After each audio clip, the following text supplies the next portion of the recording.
बेटा, मैं अनाज की खोज में बाहर जा रही हूँ। चलो डोली, हम लेट हो रहे हैं, नहीं तो रात हो जाती है आते वक्त। फिर सभी पक्षी मम्मियाँ अनाज की तलाश में जाती हैं। उड़ते उड़ते वह बहुत आगे निकल जाती हैं। वह सभी किसान के इलाके में पहुँच जाती हैं। वहाँ पर एक बहुत बड़ा गेहूं का अनाज का खेत होता है। वह सभी वहाँ से अनाज तोड़ने लगती हैं। तभी वहाँ पर किसान आ जाता है और वह जाल फेंक देता है, जिससे सभी पक्षी तो बच जाते हैं, पर डोली मम्मा उस जाल में फंस जाती हैं। हे भगवान, अब डोली का क्या होगा?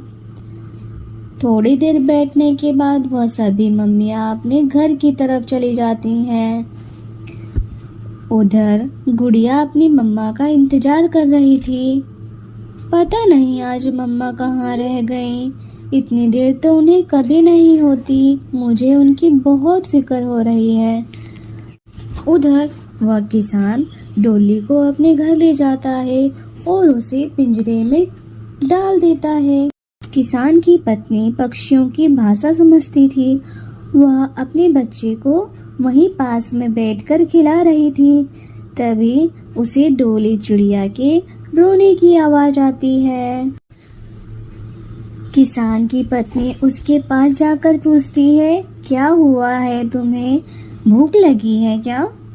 नहीं, मुझे मेरी गुड़िया की बहुत चिंता हो रही है। उसका मेरे सिवा इस दुनिया में कोई भी नहीं है। जैसे कि आप अपनी बच्ची को बहुत प्यार करती हैं, वैसे मैं भी अपनी बेटी को बहुत प्यार करती हूँ। यह सुनकर किसान की पत्नी को उस पर दया आ जाती है। वह उस पिंजरे को खोल देती है और उसे कुछ दाने भी देती है।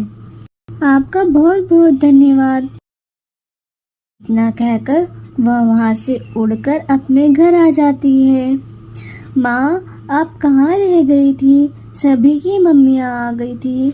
आप कहाँ रह गई थी माँ? बेटा, मैं किसान के जाल में फंस गई थी, पर किसान की पत्नी बहुत अच्छे दिल की हैं। उन्होंने मेरी बात समझी और मुझे छोड़ दिया। अगले दिन सभी पक्षी मम्मियाँ डोली के घर आती हैं। उन्हें तो लग रहा था कि पता नहीं आज डोली का क्या हुआ होगा, वह बची होगी भी या नहीं। तभी डोली बाहर आ जाती है। फिर सभी उसे देखकर बहुत खुश होती हैं। डोली उन्हें सारी बात बताती है कि वह कैसे बच गई।